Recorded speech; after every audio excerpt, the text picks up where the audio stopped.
Hi everyone, my name is Tamika, and today I'm going to discuss evolutionary mechanisms and how they produce evolution from my standpoint and my understanding.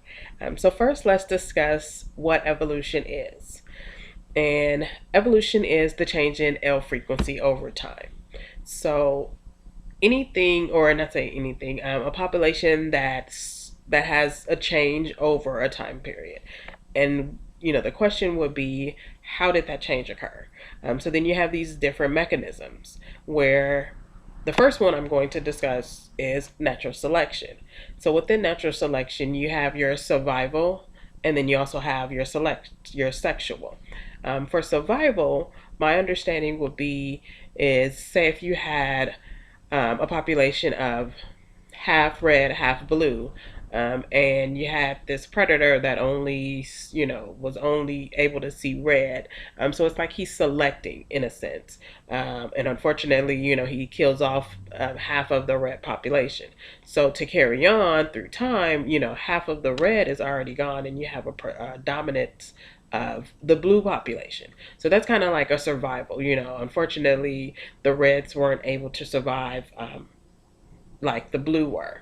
Another concept of survival would be, someone that's able to find food, that's able again, to wear off the predators, and able to maintain through time.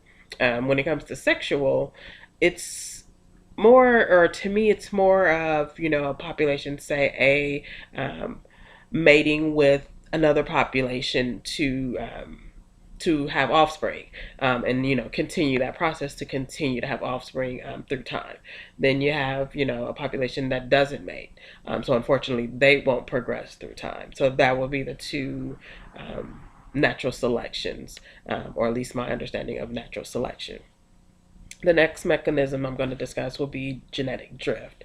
And this is also a change in L frequency, but it's more by chance. It's not natural selection. Let's just say that. So with this, you have two um, two choices, I guess, or two ways for genetic drift to occur.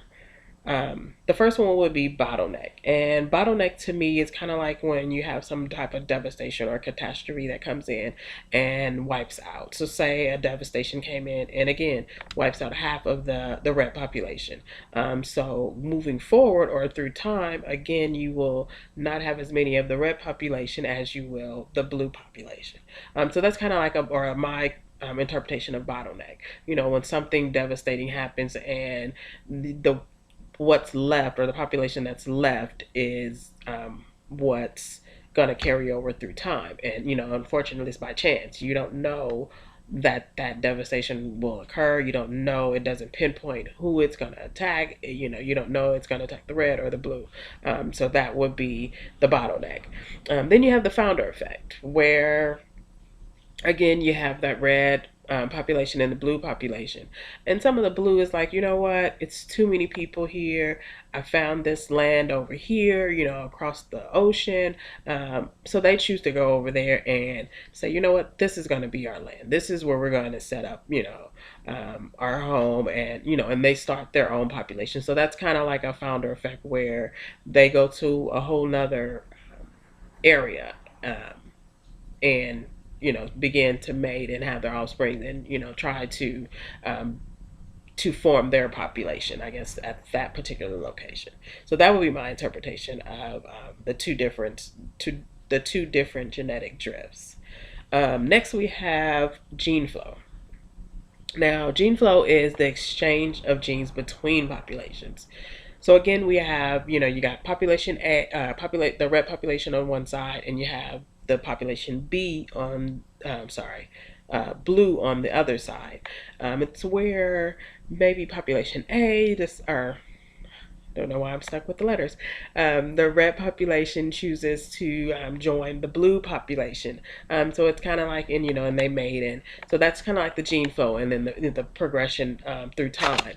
You'll see that change of them, the red joining the blue. So I mean, that's like the basic, I guess, when it comes to gene flow. I